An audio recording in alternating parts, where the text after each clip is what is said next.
વડોદરા શહેરના નવા તૈયાર થયેલા કોટંબી ઇન્ટરનેશનલ સ્ટેડિયમમાં હાલ ભારત અને વેસ્ટ ઇન્ડિઝ મહિલા ક્રિકેટ ટીમ વચ્ચે યોજાનારી 3 મેચની વન ડે ઇન્ટરનેશનલ સિરીઝ માટે તૈયારીઓ ચાલી રહી છે.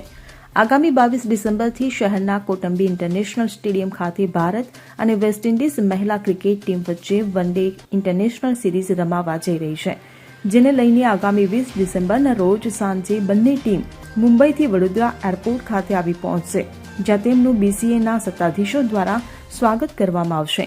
ત્યારબાદ બંને ટીમો હોટલ ITC વેલકમ ખાતે જશે અને બીજા દિવસે સવારે કોટંબી ઇન્ટરનેશનલ સ્ટેડિયમ ખાતે નેટ પ્રેક્ટિસ કરશે. તો કોટંબી ઇન્ટરનેશનલ સ્ટેડિયમ ખાતે બંને ટીમના આગમનને લઈને ચુસ્ત પોલીસ બંદોબસ્ત ગોઠવી દેવામાં આવશે.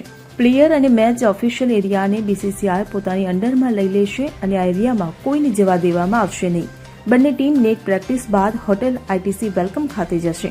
ત્યારે હોટેલ વેલકમમાં સ્વિમિંગ પુલ, ફિટનેસ સેન્ટર પણ છે, જે બંને ટીમો એક્સરસાઇઝ કરી શકશે. વેલકમ હોટલમાં લક્ઝુરિયસ રૂમ છે. બંને ટીમ માટે વિશેષ જમવાની વ્યવસ્થા કરવામાં આવશે. કોટંબી ક્રિકેટ સ્ટેડિયમ ખાતે મુંબઈ અને સ્થાનિક માટીમાંથી 11 પીચ તૈયાર કરવામાં આવી છે.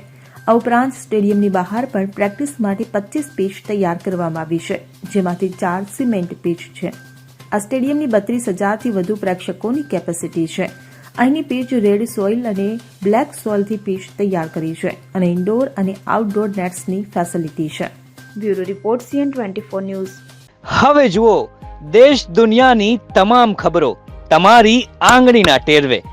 ઉઠાવો મોબાઈલ અને Google Play Store પરથી ડાઉનલોડ કરો અમારી CN24 ન્યૂઝ મોબાઈલ એપ.